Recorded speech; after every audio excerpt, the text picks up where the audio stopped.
अस्सलामुअलैकुम। I am here with a new topic today. हमने अपना फर्स्ट चैप्टर कंप्लीट कर लिया था और सेकंड वाला जो टॉपिक था सेल का वो मैंने आपको पहले ही करवा दिया था। तो अब हम स्टार्ट करने जा रहे हैं एक न्यू टॉपिक और उस टॉपिक का नाम है movement into and out of the cell. IGCSE syllabus को मैं फॉलो कर रही हूँ जिसका कोड होता है 0610। आप वो सिलेबस जब खोल के देखेंगे तो आपको टॉपिक 3 में ये नज़र आ जाएगा, ठीक है। तो स्टार्ट करने से पहले इस टॉपिक को मुझे आपको रिमाइंड करवाना पड़ेंगी कुछ चीज़ें, क्योंकि रिलेटेड जो है वो टॉपिक सेल से है, तो सेल के बारे में आपको नॉलेज होनी चाहिए।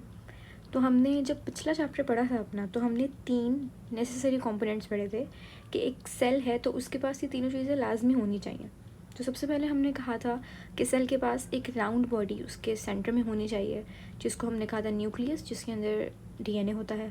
फिर हमने कहा था कि जेली लाइक सब्सटेंस होता है सेल के अंदर, जिसमें केमिकल रिएक्शंस हो रहे होते हैं एंड ऑर्गेनल्स मौजूद होते हैं, वो कहलाता है साइटोप्लाज्म, तो वो भी होना चाहिए।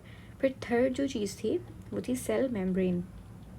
सेल मेम्ब्रेन बाउंड्री वॉल होती है सेल के अराउंड, जो कि एक्स्ट्रा सेलुलर इन्वायरमेंट को अलहदा कर रही होती है इंट्रा सेलुलर इन्वायरमेंट से, यानी जो सेल के बाहर का इन्वायरमेंट होता है उसको अलहदा करवा रही होती है सेल के अंदर के इन्वायरमेंट से, ठीक है। और हमने एक और चीज़ के बारे में पढ़ा था सेल वॉल का, जब हमने सेल की टाइप्स पढ़ी थी तो हमने पढ़ा था कि हम मेजरली 2 सेल्स को स्टडी कर रहे होते हैं। एक हमारे पास एनिमल सेल होता है और एक होता है प्लांट सेल। तो एनिमल और प्लांट में जो एक बेसिक डिफरेंस होता है, जो हमें उसकी शेप देख के भी नज़र आ रहा होता है, तो वो ये होता है कि एनिमल सेल जो होती है, सेल मेम्ब्रेन तो दोनों के पास होगी, क्योंकि सेल मेम्ब्रेन एक बेसिक कंपोनेंट है सेल का, तो वो तो हर सेल में होगा, सही है। लेकिन प्लांट सेल में हमने देखा था कि सेल मेम्ब्रेन के बाहर एक एडिशनल लेयर थी जिसका नाम था सेल वॉल, ठीक है। तो सेल मेम्ब्रेन जो होती है वो स्ट्रेंथ प्रोवाइड नहीं कर रही होती सेल में, यानी वो कोई शेप प्रोवाइड नहीं कर रही होती, क्योंकि वो स्ट्रॉन्ग नहीं होती। लेकिन जो ये वाली लेयर है जिसको हम सेल वॉल कह रहे हैं, जो कि सिर्फ प्लांट के अंदर मौजूद होती है, प्लांट सेल्स में, इसका काम बेसिकली होता ही क्या है कि ये स्ट्रेंथ प्रोवाइड कर रही होती है और शेप दे रही होती है। तो इसलिए हमने देखा था कि एनिमल सेल में कोई शेप नहीं थी प्रॉपर, जबकि प्लांट सेल के पास एक रॉड लाइक शेप होती है, क्योंकि इनके पास एक एडिशनल लेयर होती है जिसका नाम होता है सेल वॉल, ठीक है। तो अब हमने ये टॉपिक जो पढ़ना है इसका नाम है movement into and out of the cell, यानी जो चीज़ें हैं, डिफरेंट टाइप के सब्सटेंसेस हैं, गैसेस हैं, तो ये सेल के अंदर भी जा रही हैं और सेल के बाहर भी आ रही हैं। तो इनको कंट्रोल कौन करवा रहा है?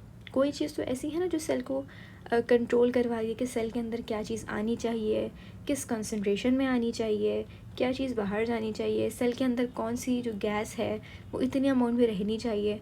तो ये चीज़ें कोई ना कोई कंट्रोल कर रहा होगा, और ऑब्वियस सी बात है कि जो सेल की बाउंड्री वॉल्स होंगी वही कंट्रोल कर रही होंगी। एग्जाम्पल के तौर पे आप ये ले लें कि आपका रूम है, तो उस रूम का एक डोर होता है, तो वो डोर ही अलाउ करता है ना कि कौन अंदर आएगा कौन नहीं, यानी कोई दीवार से अंदर बाहर नहीं कर सकता, राइट। तो समझ लें आपके जो रूम है उसका आपने जो डोर की एग्जांपल ली है उसी को आप सेल मेम्ब्रेन कह लें। तो हमारा जो मेन मकसद होगा, यानी मेन जो हमें चीज़ पढ़नी है, वो हमारा सेल मेम्ब्रेन होगा। और उसकी वजह ये है, मैं आपको बताती हूँ कि सेल मेम्ब्रेन के मैंने एक पॉइंट लिखा है यहाँ पे कि सेल मेम्ब्रेन जो होती है वो सेमी परमिएबल होती है।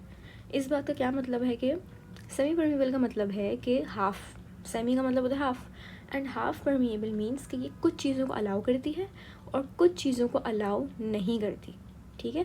कुछ को ये जाने से अंदर रोक लेती है। अब वो किस तरीके से बाद में अंदर जाती हैं चीज़ें, ये हम स्टडी करेंगे जब हम आगे टॉपिक पे जाएंगे। अगर हम सेल वॉल की बात करें तो मैंने देखा सेल वॉल में भी लिखा हुआ ये पॉइंट कि सेल वॉल जो होती है वो कैसी परमिएबिलिटी होती है उसकी, फुली। क्या मतलब है फुली का? कि किसी भी चीज़ को आराम से अंदर बाहर ही आने देती है, यानी ये रोकेगी नहीं। अगर कोई O2 का मॉलिक्यूल है, फॉर एग्जांपल से गैस है O2, इसको सेल के अंदर आना है तो सेल वॉल कोई यहाँ पे कोई रुकावट नहीं बनेगी, क्योंकि सेल वॉल एक ऐसी लेयर होती है जो कि फुली परमिएबल है, यानी हर चीज़ को ये अलाउ कर देती है आने और जाने से। अब अगर हमने टॉपिक का नाम देखा कि हमने पढ़ना क्या है कि movement into and out of the cell, तो ये कंट्रोल कौन कर रहा होगा? जो चीज़ हाफ परमिएबल होगी ऑब्वियसली वही कंट्रोल करी होगी ना।